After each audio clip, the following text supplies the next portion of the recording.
Hello everyone. So in a short video I'm going to show us how to wake a dead person up in a technique we call cardiopulmonary resuscitation.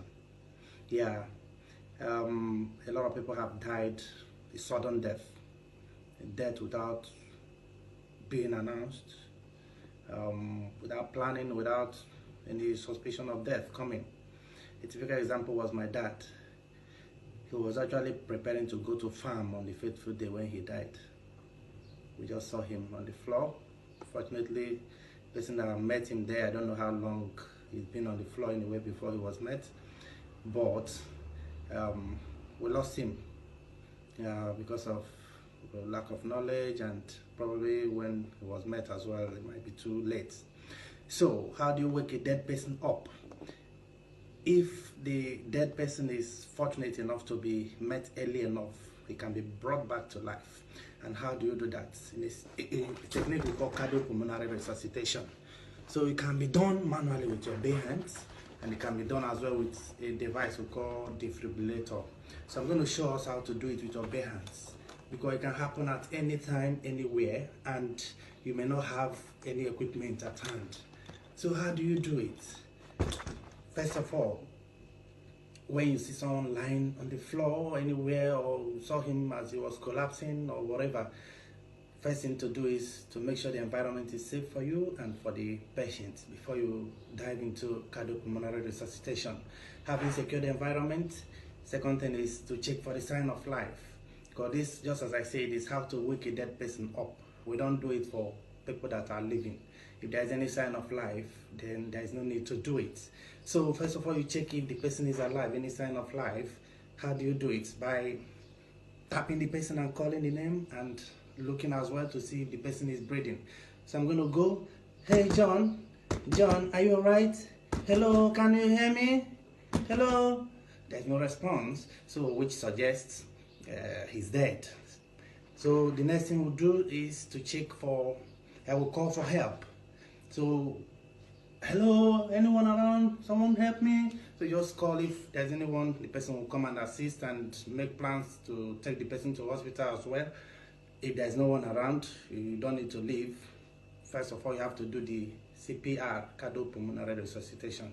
Having called for help, the next thing is to check for airways. First of all, you tilt the head to open up the airways slightly, hand under the chin, to make sure the airway is through. Then you check if the person is breathing. Look at the chest in the breathing movement. You can put your ears near the mouth to see if the person is breathing. So if he's breathing, you don't need to do CPR. All you need to do is to put him in a recovery position, lay him on the left side, tilt the mouth slightly downward so that any fluid in the mouth will flow out. But if there's no sign of breathing, that suggests the person is dead, and you need to wake the person up as soon as possible. The research suggests that if a cardiac arrest happens, in every minute that passes, the chance of the person coming back to life reduces by 10%, meaning within 10 minutes, the person is gone forever and you can't wake him up again. So what do we do? So having cleared the airway, having opened up the airways, and confirmed that the person is not breathing, so we suggest he is dead temporarily. Then we go into what we call chest compression. So in the chest compression, you do it in a rhythmic fashion. So you're going to deliver 30 chest compressions and what we call breath of life. You're going to breathe into the person's mouth or nose. If you're using the mouth, you close the nose, and vice versa. So 30 chest compressions and 2 breath of life. And the rate of delivering the compression matters a lot, and the depth of compression. So these are the things that make it effective. The depth of compression for an adult is going to be 5 cm deep. You want to compress the chest up to 5 cm deep. Then the rate is 2 compressions per second. 2 compressions. So you are going to deliver roughly 120 compressions in 1 minute. Yeah, so that's how it's done. Then the place of compression is the left side of the heart, of the chest. So somewhere here around the sternum, around the breastbone, we're going to deliver it around here. If you're able to do it in a particular fashion, there is a high chance that the person will come back to life. if it's a case of cardiac arrest. So let's go. You clamp your fingers in between each, and preferably you stay at the right side of the patient while you deliver it at the left side of the chest. So we're going to go 30 compressions and 2 breaths of life. There we go.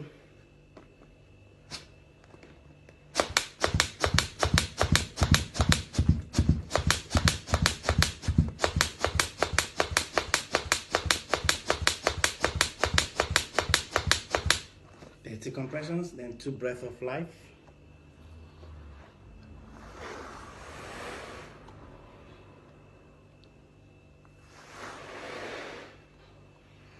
So that is it, and you're going to repeat this procedure for about 5 times.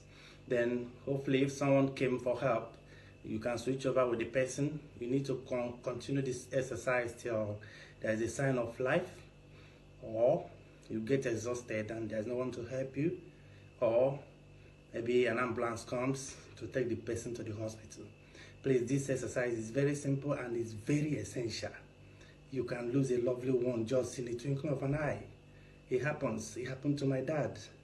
So please, cardiac arrest is not something far from us. The heart works so hard. It beats roughly 80 times in a minute.